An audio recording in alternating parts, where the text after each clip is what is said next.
আমার নাম অভি। মা মারা যাওয়ার পর থেকে বাবা একা ছিলেন। কিছুদিন পর বাবা আবার বিয়ে করলেন। এবার আমার জীবনে এলো নতুন একজন। তিনি আমার সৎমা। প্রথম দিন যখন তিনি ঘরে এলেন আমি চুপচাপ দাঁড়িয়েছিলাম। ওর চোখে যেন এক অদ্ভুত শান্তি ছিল। হাসলে মনে হচ্ছিল চারপাশ আলো হয়ে উঠছে। আমি তাকিয়ে থাকতে থাকতে হঠাৎ চোখ সরিয়ে নিলাম। দিন কেটে যাচ্ছিল ধীরে ধীরে। মাঝে মাঝে আমি অনুভব করতাম তিনি যেন আমার দিকে অন্যরকম ভঙ্গিতে তাকানো।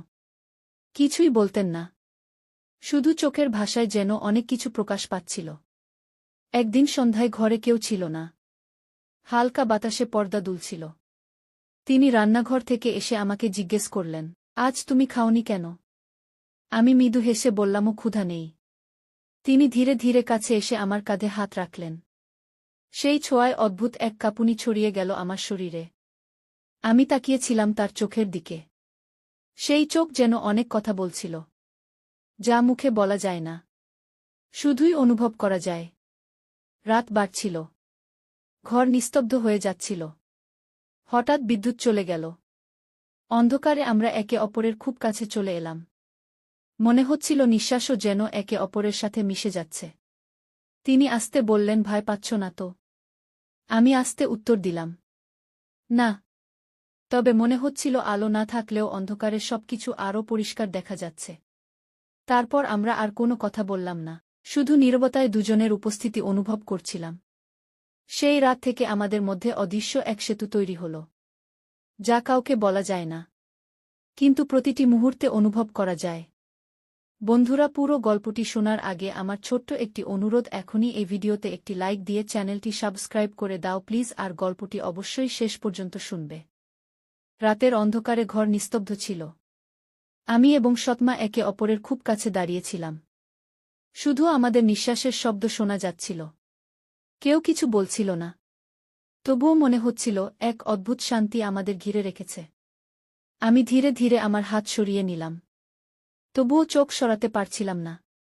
তিনি কিছুক্ষণ আমার দিকে তাকালেন। আমি অনুভব করছিলাম সেই তাকানোর মধ্যে যেন হাজারো কথা লুকানো। কিছুই বলা হচ্ছে না, শুধু অনুভূতি ছড়াচ্ছে। হঠাৎ তিনি বললেন, অভি, তুমি ঠিক আছো তো? আমি মৃদুস্বরে বললাম, হ্যাঁ, ঠিক আছি। কিন্তু ভেতরে ভেতরে হৃদয় কেঁপে উঠছিল। কারণ এই অন্ধকারে আমাদের দূরত্ব না থাকায় অনুভূতি আরও কাছে আসছিল। পরের কয়েক মিনিট আমরা চুপচাপ একে অপরকে দেখছিলাম। মনে হচ্ছিল সময় যেন থেমে গেছে। আমি ধীরে ধীরে তার হাত স্পর্শ করলাম।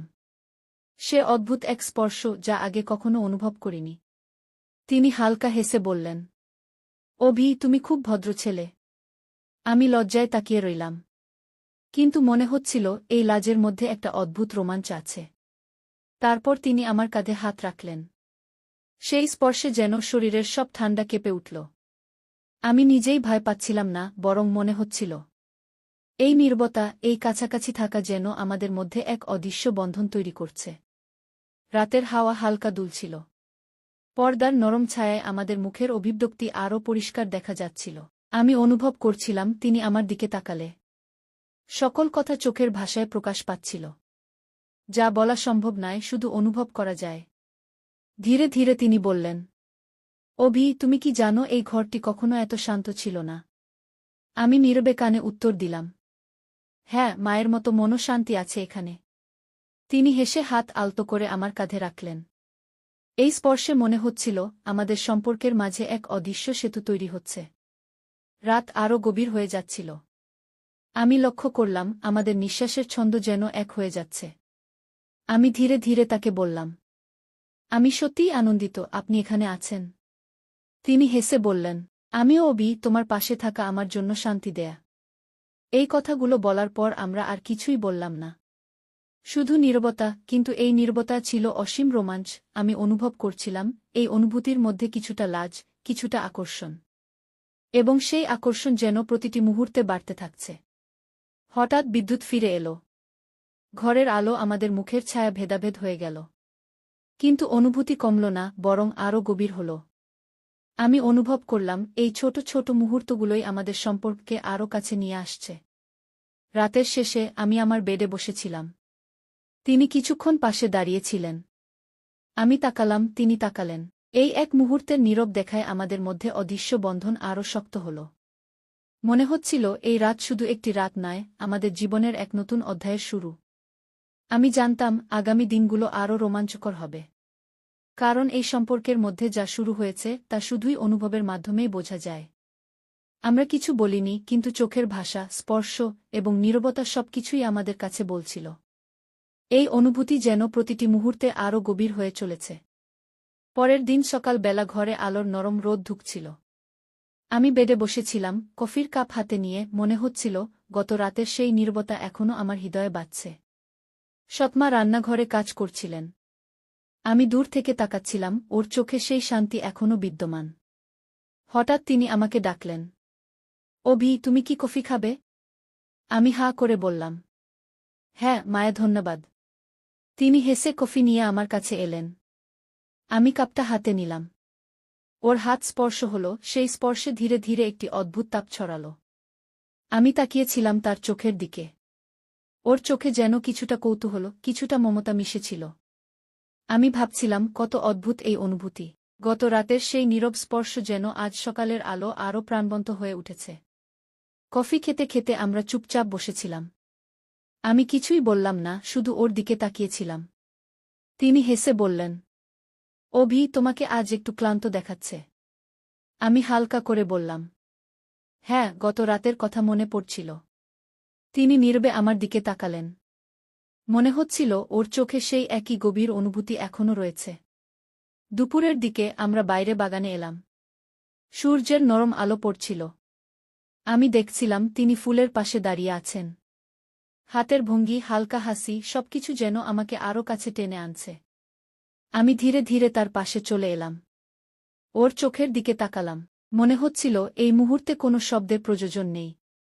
তিনি হেসে বললেন, অভি, তুমি কি জানো এই বাগান আমার প্রিয় স্থান? আমি মাথা নাড়লাম। আমিও এটা ভালোবাসি, বিশেষ করে আজকের মতো শান্ত মুহূর্তে। তিনি ধীরে ধীরে আমার কাঁধে হাত রাখলেন। সেই স্পর্শে আবারও হৃদয় কেঁপে উঠল। মনে হচ্ছিল প্রতিটি স্পর্শ আমাদের মধ্যে অদৃশ্য এক বন্ধন তৈরি করছে। বিকেল নেমে এলো। আমরা বাগান থেকে ঘরে ফিরলাম। আমি জানতাম আজকের দিনটি বিশেষ। কিন্তু বিশেষতার মধ্যে লাজও আছে।